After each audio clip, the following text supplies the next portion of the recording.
lot of creators think about things from the creator perspective. We use as probably the most important signal that we know about a viewer to figure out what they might want to watch next.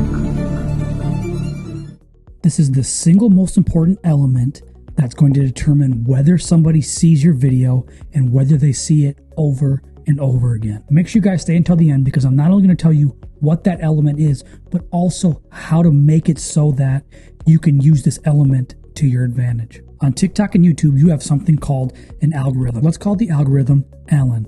And you want Alan to introduce you to as many of his mutual friends or the viewers as possible. You, as the content creator, have to prove to Alan that you deserve to meet more of his friends. And you do that by creating quality content, by delivering what you're going to say in that video, and by having a relevant and narrowed down niche so that he knows exactly where to serve up your videos and who you should meet. Now, with that being said, reverse engineering how Alan, the algorithm, does that, it's based on something called watch history. We use the watch history as probably the most important signal that we know about a viewer to figure out what they might want to watch next. Now, watch history is something that the viewers have previously watched. Now, there's a watch history on YouTube as well as on TikTok, and you can see them both places. And your watch history is just videos that you've watched previously. So the algorithm knows what you like, what you're interested in, what you watched for a long time. So it knows what to serve you up next, so it can give you the best user experience as possible. Now, with that being said, watch history is the most important thing for YouTube and TikTok because it's going to keep those viewers in your sphere. So if they're interested in your niche and you're serving up videos in your niche, you're going to get them as viewers over and over again. And if they know, like, and trust you, eventually they'll turn into a follower or a subscriber. Let's talk about a couple things that will help you with using watch history as a way to get more consistent viewers and followers.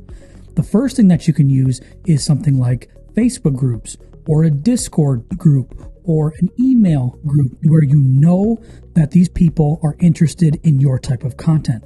So you can share your TikTok or you can share your YouTube video to these people because you know that they're already interested in the content. And then you get on their watch history.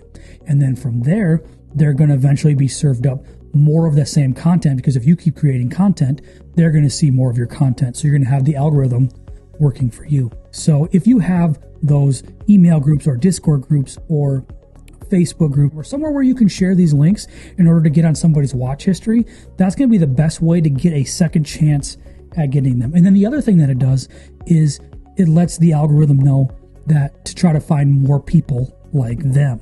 The second thing that you need to do is try to stay as close to your nucleus, as close to your purpose of your TikTok account and or your YouTube channel as possible, because if you branch too far out, it starts to confuse the algorithm. If you're talking about short form video and then all of a sudden on this channel I start talking about SEO and cryptocurrency and interior design and real estate and all these other things, don't confuse the algorithm. Stay as narrow on a path as possible and use your other accounts and resources in order to get on people's watch history so that the algorithm knows who to serve it to, and people that look like those people will also get served your videos eventually so that you can grow your channels on TikTok and on YouTube. Now, make sure you guys go ahead and watch this video here because that's the next video that YouTube thinks you should watch.